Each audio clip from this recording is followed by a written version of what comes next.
Hello students, welcome back to my YouTube channel. और जैसे अभी हम लोग कर रहे हैं ट्वेल्थ के बोर्ड का फिजिक्स का क्वेश्चन पेपर का डिस्कशन चल रहा है, सैम्पल पेपर का डिस्कशन। ठीक है, तो इसी कड़ी में नेक्स्ट क्वेश्चन 21 नंबर क्वेश्चन है। इससे पहले हमने 20 क्वेश्चन कर लिया था, आपने देखा होगा। 20 क्वेश्चन हम लोग कर चुके हैं। अभी आज मैं उसका 21वां नंबर क्वेश्चन डिस्कस करने जा रहा हूँ। 21वां नंबर क्वेश्चन,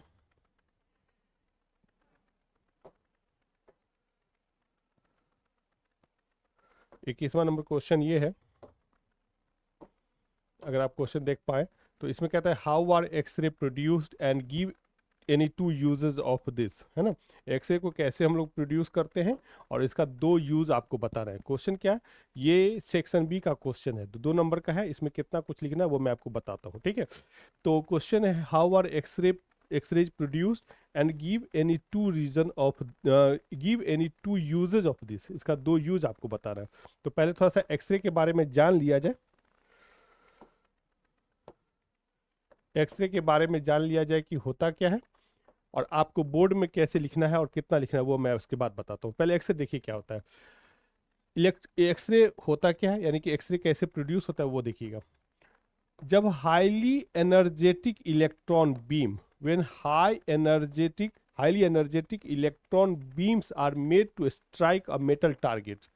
जब हम लोग कैसे ध्यान दें, हाईली एनर्जेटिक इलेक्ट्रॉन का बीम जो है, अगर उसको हम इंसिडेंट कराते हैं या स्ट्राइक कराते हैं किससे, किसी मेटल से, तो ये इलेक्ट्रॉन जो है जाके इसे टकराएगा। टकराने के बाद इसका एनर्जी लूज होगा, एनर्जी इसका कम होगा, कुछ इलेक्ट्रॉन का एनर्जी जीरो भी हो जाएगा। तो ये जो इलेक्ट्रॉन इसे टकराया, टकराने के दौरान जो एनर्जी वो रिलीज करेगा, जो इसका एनर्जी कम होगा, उस कारण से वो एनर्जी कुछ एमिट करेगा। तो वो जो एनर्जी एमिट करेगा वो इलेक्ट्रोमैग्नेटिक वेव के फॉर्म में करेगा। ठीक है, और इस इलेक्ट्रोमैग्नेटिक वेव का जो वेवलेंथ होता है लगभग 1 एंगस्ट्रम होता है। क्लियर। तो ये जो है यही कहलाता है आपका एक्सरे। पहले एक्सरे समझ लीजिए, फिर मैं बोर्ड में कैसे लिखना वो मैं बताता हूँ। तो एक्सरे कैसे बनता है, इलेक्ट्रॉन को, हाईली एनर्जेटिक इलेक्ट्रॉन बीम को, मतलब आप समझे कि फास्ट मूविंग इलेक्ट्रॉन को हम लोग मेटल से स्ट्राइक कराते हैं, मेटल पे उसको इंसिडेंट कराते हैं। वो इलेक्ट्रॉन मेटल से टकराने के बाद अपना एनर्जी लूज करता है, अपना एनर्जी उसका कम हो जाता है। और वो जो एनर्जी उसने क्योंकि एनर्जी तो कंजर्व होता है, तो इस इलेक्ट्रॉन ने टकराने के बाद जितना एनर्जी एमिट किया, रिलीज किया, वो एनर्जी एक नए फॉर्म में, यानी कि इलेक्ट्रोमैग्नेटिक वेव के फॉर्म में बाहर आपको आता दिखता है। इसको हम लोग कहते हैं एक्स। क्लियर हो गया। बढ़े आगे। तो एक्सरे क्या होता है समझ में आ गया। तो अब हम इसको अगर अपने पेज में अगर लिखना चाहेंगे बोर्ड के हिसाब से तो कैसे लिखेंगे, लिखेंगे। अब आपको देखिए बोर्ड में कैसे लिखना है। बोर्ड एग्जाम में आपको लिखना है when highly energetic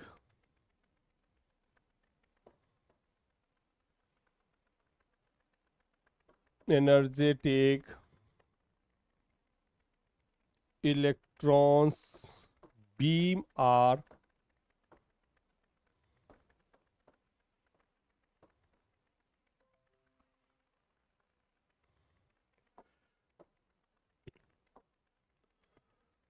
electron beams are strike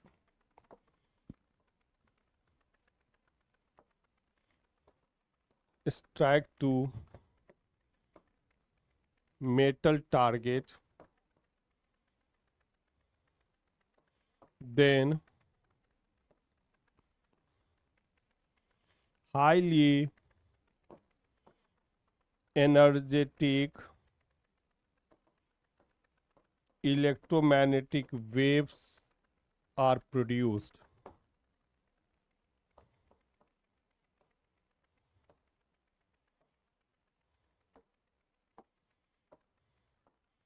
Wavelength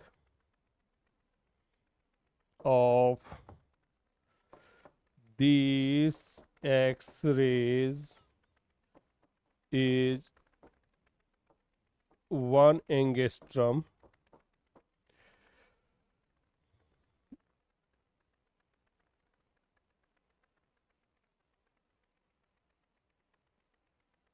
1 angstrom, this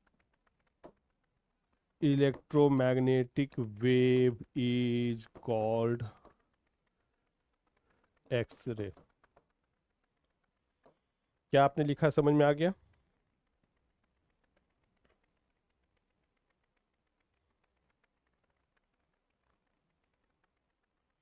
देखिए, when highly energetic electron beams are struck to metal target, then highly energetic electromagnetic waves are produced. Wavelength of this X-ray is 1 angstrom. This electromagnetic wave is called X-ray। ठीक है, जैसे मान लीजिए ये electron गया, ये electron beam है,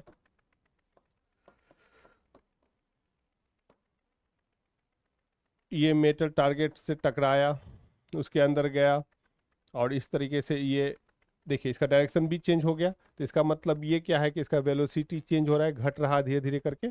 तो ये जो है इलेक्ट्रोमैग्नेटिक वेव को एमिट करता है, और इसी इलेक्ट्रोमैग्नेटिक वेव को हम लोग क्या बोलते हैं? एक्सरे कहते हैं। तो एक्सरे कैसे प्रोड्यूस हुआ समझ में आ गया? ठीक है, हाईली एनर्जेटिक इलेक्ट्रॉन बीम को मेटल टारगेट पे हम स्ट्राइक कराते हैं, तो इससे में वहाँ से इलेक्ट्रॉन जो अपना एनर्जी लूज करेगा, उस वो जो एनर्जी लॉस हुआ, क्योंकि एनर्जी तो कंजर्व रहता है, वो इलेक्ट्रोमैग्नेटिक वेव के फॉर्म में, यानी कि वो एनर्जी जो है इलेक्ट्रोकाइनेटिक एनर्जी अपना फॉर्म चेंज करके इलेक्ट्रोमैग्नेटिक वेव के फॉर्म में एमिट होता है। क्लियर हो गया? इसको हम लोग कहते हैं एक्सरे। क्लियर हो गया? अब इसका यूज क्या होता है वो आप समझ लीजिए। तो यूज आप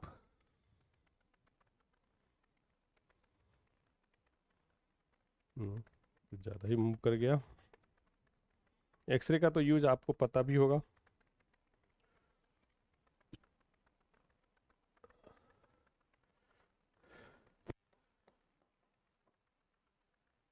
एक्सरेज आर यूज्ड इन, पहला,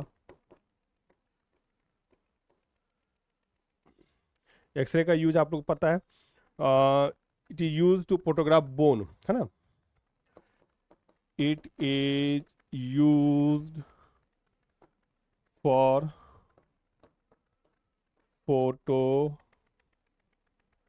photograph of bones to diagnose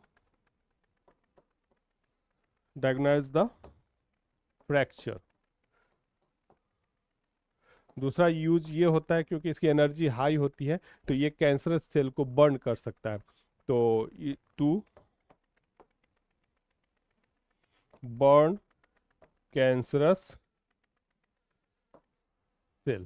clear हो गया? तो ये आपको इसमें 2 मार्क्स में आपको इतना लिखना होगा,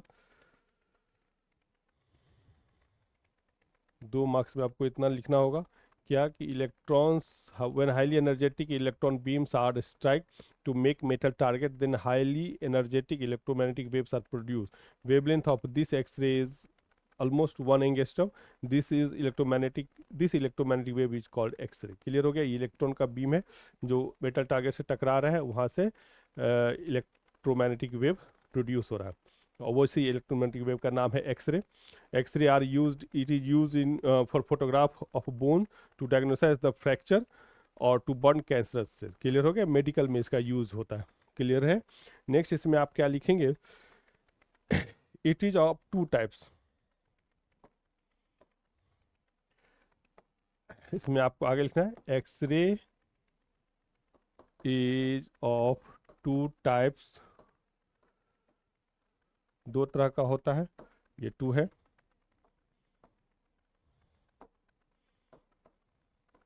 पहला आपका क्या हो जाएगा? कंटिन्यूअस एक्सरे,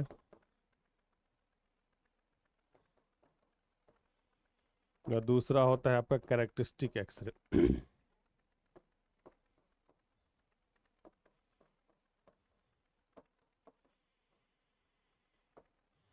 ठीक है, इसको ग्राफ से अगर हम लोग ग्राफ से अगर हम समझें, अगर हम इंटेंसिटी वर्सेस वेवलेंथ का ग्राफ बनाते हैं एक्सरे का, तो इसका ग्राफ इस तरीके से बनता है। समझिए ना, खरगोश की तरह, दो कान इसका निकला हुआ रहता है ना। तो ये जो है ये आपका कट ऑफ वेवलेंथ कहलाता है,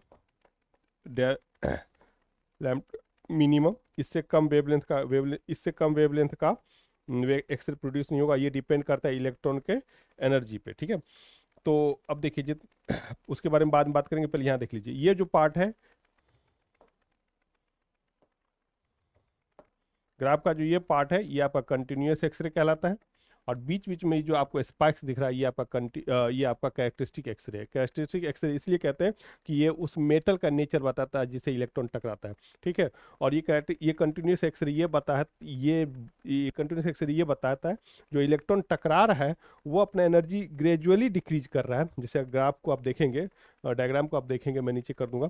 तो जो कंटिन्यूअस एनर्जी, वो इलेक्ट्रॉन जो कंटिन्यूअसली अपना एनर्जी डिक्रीज कर रहा होता है, तो उसके कारण जो एक्सरे बनता है उसको हम लोग कहते हैं कंटिन्यूअस एक्सरे। और स्पाइक्स है, इसको कारण स्पाइक्स जो है वो मेटल के कारण होता है। जो इलेक्ट्रॉन ये इलेक्ट्रॉन गया और मेटल के इलेक्ट्रॉन को नॉकआउट कर दिया, वो इलेक्ट्रॉन जंप करके आगे पीछे हुआ, उसके कारण ये स्पाइक्स आता है। तो ये उस मेटल का नेचर शो करता है, इसीलिए इसको हम लोग कहते हैं ये उस मेटल का कैरेक्टरिस्टिक बताता है, इसीलिए इसको हम लोग कहते हैं कैरेक्टरिस्टिक एक्सरे। क्लियर हो गया। तो ये एक्सरे के बारे में आपको बताना है, इतना आप बता देंगे तो आपको 2 मार्क्स के लिए आपका हो जाएगा, ठीक है। तो इस वीडियो को अभी रखते हैं यहीं पे, अगले वीडियो में नेक्स्ट क्वेश्चन को मैं डिस्कस करूंगा। Thank you.